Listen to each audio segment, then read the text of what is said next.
रात का सन्नाटा था। अमेरिका के मिल्वॉकी की गलियों में एक लड़का बिना कपड़ों के डरा सहमा भागता जा रहा था। पेट्रोलिंग कर रही पुलिस ने जब इस लड़के को देखा तो इसके हाथ हथकड़ी से बंधे हुए थे, जबकि शरीर जख्मों से छन्नी था। ये हालत जिस दरिंदे ने की थी, पुलिस उसके घर गई और अंदर का नजारा देखकर हैरान रह गई, क्योंकि फ्रिज से लेकर बेड पर तक इंसानों के टुकड़े पड़े हुए थे और इसने 17 लोगों को मौत की नींद सुला दी थी। लेकिन ये हैवान था कौन? कैसे ये शख्स इसके चंगुल से बचकर निकला और क्या है सीरियल किलर की हैवानियत भरी कहानी? Let's explore it. कहानी में आगे बढ़ने से पहले वीडियो को लाइक और चैनल को सब्सक्राइब कर लीजिए। ये घटना है 22 जुलाई 1991 की रात के 11:30 बजे। पेट्रोलिंग कर रहे 2 पुलिस ऑफिसर ने एक लड़के को आधे कपड़े में भागते हुए देखा। इसके चेहरे पर डर और खौफ के बादल छाए हुए थे और शरीर जख्मों से लहूलुहान था। पुलिस ने जब इससे पूछा कि क्या हुआ तो उस लड़के ने बताया कि मुझे उस हैवान ने कैद करके रखा था और मैं बड़ी मुश्किल से आजाद हुआ हूँ। ये सुन पुलिस को इस लड़के की बातों पर ज्यादा यकीन नहीं होता, इसलिए पुलिस इस लड़के को लेकर 25 स्ट्रीट के एक अपार्टमेंट में पहुंच जाती है। और जब पुलिस फ्लैट का दरवाजा खटखटाती है तो अंदर से एक शख्स दरवाजा खोलता है और फ्लैट में से बहुत ही गंदी स्मेल आती है। लेकिन पुलिस इस पर ज्यादा ध्यान नहीं देती और इस शख्स से नाम पूछती है जो इस फ्लैट में रह रहा था। वो अपना नाम जेफरी धामर बताता है और पुलिस के कहने पर अपना आईडी कार्ड इन्हें दिखा देता है। जबकि पुलिस के साथ जो विक्टिम आया था वो जेफरी को देखकर पुलिस के पीछे छुप जाता है। जेफरी को देखने पर ऐसा बिल्कुल नहीं लग रहा था कि इसने किसी शख्स को कैद करके रखा होगा, लेकिन घर के अंदर से आने वाली स्मेल किसी दर्दनाक घटना की तरफ इशारा कर रही थी। इसलिए पुलिस घर के अंदर दाखिल होती है, पर रूम एकदम साफ पड़ा हुआ था, सब कुछ अपनी जगह पर सेट होता है। अभी पुलिस छानबीन कर ही रही थी कि तभी जेफरी परफ्यूम की बोतल उठाता है और पूरे रूम में छिड़कने लगता है ताकि बदबू को खुशबू में बदला जा सके। पुलिस जेफरी से पूछती है कि क्या तुमने इस लड़के को कैद करके रखा था? तो जेफरी बिना डरे जवाब देता है और कहता है कि मैंने ऐसा बहुत से लड़कों के साथ किया है। ये सुन विक्टिम कहता है कि ये सिर्फ कैद ही नहीं करता बल्कि इसने मेरा कान भी काटने की कोशिश की थी। पुलिस सब कुछ ध्यान से सुन रही थी और फिर जेफरी से विक्टिम के हाथों की हथकड़ी खोलने के लिए कहा जाता है, जिस पर जेफरी पुलिस से कहता है कि चाबी तो बेडरूम में है, आप खुद जाकर ले सकते हैं। पुलिस जब बेडरूम में एंटर करती है तो इनकी आंखें फटी की फटी रह जाती है, क्योंकि बेड खून के छींटों से सना हुआ था और दीवारों पर खून के धब्बे थे। ये देख पुलिस आसपास के चीजों को चेक करने लगती है और जब ड्रॉर खोल के देखती है तो इसमें से इन्हें बहुत ही दिल दहला देने वाली फोटोज नजर आती है, क्योंकि ये फोटोज इंसानों के कटे हुए बॉडी पार्ट्स की थी। इतना ही नहीं, एक फोटो में तो इंसान के शरीर से निकाला गया दिल भी साफ साफ दिखाई दे रहा था। और सबसे दर्दनाक बात ये थी कि ये सभी फोटोज इसी बेडरूम में क्लिक की गई थी। ये सब नजारा देख पुलिस की भी रूह कांप गई और पुलिस ने तुरंत जेफरी को अरेस्ट कर लिया। और विक्टिम के कहने पर जब फ्रिज खोलकर देखा तो उनकी भी सांसें थम गई, क्योंकि फ्रिज में एक टोकरी में इंसानी सर रखा हुआ था जिसके लंबे लंबे बाल थे और आंखें बंद थी। ये नजारा देख किसी की भी रूह कांप सकती थी। फ्रिज के चेकिंग के दौरान जब पुलिस ने केचप और जूस की बोतल को जांचा तो खुलासा हुआ कि केचप और जूस ये सारी चीजें इंसानी खून से बनाई हुई है। ये सब देखने के बाद पुलिस जेफरी को हथकड़ी पहनाकर पुलिस स्टेशन ले जाती है और फिर इससे पूछताछ का सिलसिला शुरू होता है। पुलिस को भी यकीन नहीं हो रहा था कि कोई इंसान इतना बेरहम हो सकता है। जब पुलिस जेफरी से उसके बैकग्राउंड के बारे में पूछती है तो वो अपनी सैड स्टोरी सुनाना शुरू कर देता है और बताता है कि उसके पेरेंट्स की शुरू से आपस में नहीं बनती थी। परिवार में अक्सर लड़ाई झगड़े होते रहते थे और ना तो उसके फादर उसका ज्यादा ध्यान रखते थे और ना माँ उसकी ज्यादा परवाह करती थी। जेफरी की माँ को हेलुसिनेशन की बीमारी थी। जब जेफरी का जन्म भी नहीं हुआ उसे अजीबोगरीब चीजें दिखाई देती थी, जिससे छुटकारा पाने के लिए वो बेतहाशा दवाइयाँ खाती थी, जिसका असर जेफरी के हेल्थ पर भी पड़ा। बचपन में उसे वो प्यार नहीं मिला जिसका हर बच्चा हकदार होता है। जेफरी अटेंशन का भूखा था और ये भूख स्कूल टाइम में और ज्यादा बढ़ गई। जेफरी ने अटेंशन पाने के लिए अजीबोगरीब हरकतें करना शुरू कर दी। जैसे एक बार जख्म जैसा टैटू बनाकर जेफरी अपने स्कूल पहुंच गया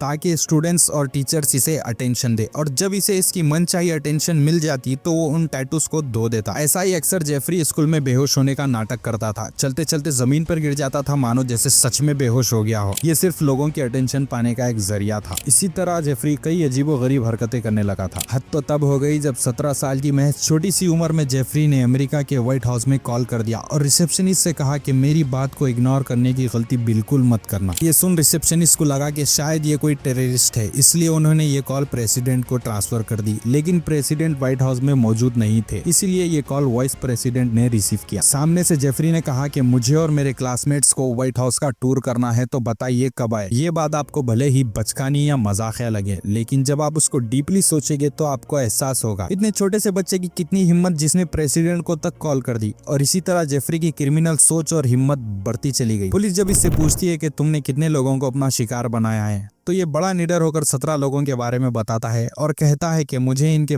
नाम से लेकर मर्डर तक की पूरी डिटेल बारीकी से याद है। और फिर जेफरी अपने पहले विक्टिम की कहानी सुनाता है जिससे आप इसकी हैवानियत भरी सोच को करीब से जान सकते हैं। जेफरी ने 1978 में पहली बार अपना शिकार तलाशा था। एक रात जेफरी ने घर से निकलने से पहले सोच लिया था कि आज रात जो भी लड़का उससे लिफ्ट मांगेगा वो उसे लिफ्ट देकर अपने जाल में फंसा लेगा। बस इसी सोच के साथ जेफरी गाड़ी लेकर घर से निकल गया। बता दे जेफरी का इंटरेस्ट शुरू से लड़कों में था, इसलिए इसने जितने भी लोगों को मारा सारे लड़के थे। खैर कुछ देर बाद जेफरी को एक लड़का नजर आया जिसने जेफरी से लिफ्ट देने के लिए कहा और जेफरी तो इसी मौके के तलाश में था तो तुरंत वो उसे अपनी गाड़ी में बिठा लेता है। जब जेफरी की नजर इस पर पड़ती है तो जेफरी इसे देखकर फिदा हो जाता है और इसे लेकर आगे बढ़ने लगता है। रास्ते में जेफरी से बात करना शुरू करता है और इससे कहता है कि मेरा घर पास में ही है, अगर तुम चाहो तो चलकर हम यहाँ पर पार्टी वगैरह कर सकते हैं। जेफरी के इरादों से अनजान इस लड़के ने जेफरी की तुरंत बात मान ली और जेफरी के साथ इसके घर चला गया और ये वही घर था जहाँ से पुलिस ने इसे अरेस्ट किया था। घर आने के बाद जेफरी और ये लड़का दोनों खूब शराब और सिगरेट पीने लगते हैं और जेफरी इसे इतना नशा करा देता है कि ये खुद के कंट्रोल में नहीं रहता और इसी मौके का फायदा उठाकर जेफरी इसके करीब जाने की कोशिश करता है ताकि वो उसके साथ इंटीमेट हो सके। पर ये लड़का जेफरी को ऐसा करने से रोक देता है क्योंकि उसका इंटरेस्ट लड़कों में बिल्कुल नहीं था। बस यही बात जेफरी के दिल में तीर की तरह चुभ जाती है और ये अपने जिम के सामान में से एक लोहे की रॉड निकाल कर इस लड़के के सर पर दे मारता है और इसे बुरी तरह से टॉर्चर करने लगता है, जिसके चलते ये लड़के की यहीं पर मौत हो जाती है। लेकिन जेफरी इसकी डेड बॉडी को भी नहीं छोड़ता, इसके साथ फिजिकल रिलेशन बनाने लगता है। लेकिन जब जेफरी के सर से प्यार का खुमार उतरता है तो वो इस लाश को ठिकाने लगाने का फैसला करता है। जेफरी का ये पहला मर्डर था इसलिए वो बहुत डरा हुआ था। उसे समझ नहीं आ रहा था कि वो इस लाश को कहां और कैसे ठिकाने लगाए। काफी देर सोच विचार करने के बाद जेफरी लाश के टुकड़े करने का फैसला करता है और लाश को कई टुकड़ों में काट देता है। इसके बाद टुकड़ों को बैग में भरता है और बैग गाड़ी में रखकर फेंकने के लिए निकल जाता है। तभी इसके सामने एक पुलिस ऑफिसर आ जाता है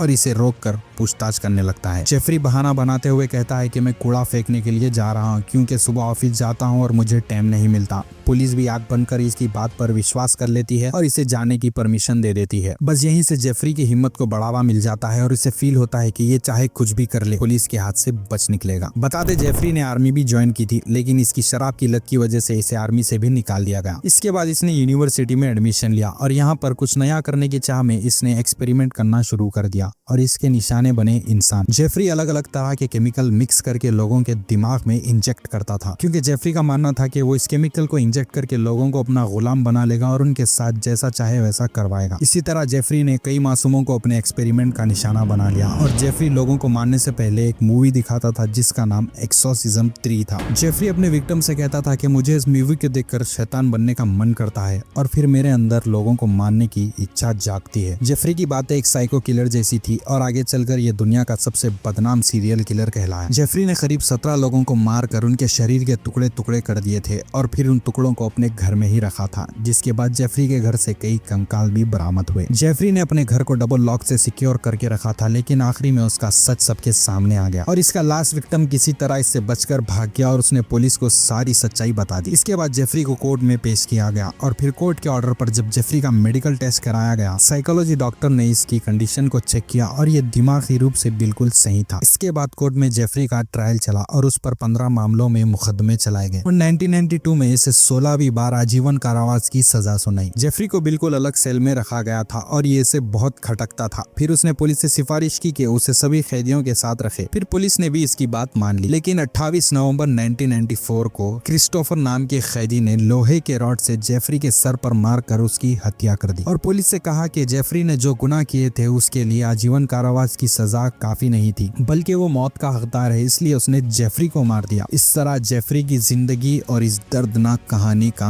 अंत हुआ और जेफरी की जिंदगी पर कई फिल्में सीरीज भी बनाई गई और लोग उसे उसकी हैवानियत के लिए आज भी याद करते हैं। तो आपको क्या लगता है क्रिस्टोफर ने जो जेफरी को सजा दी वो उसके लिए सही थी?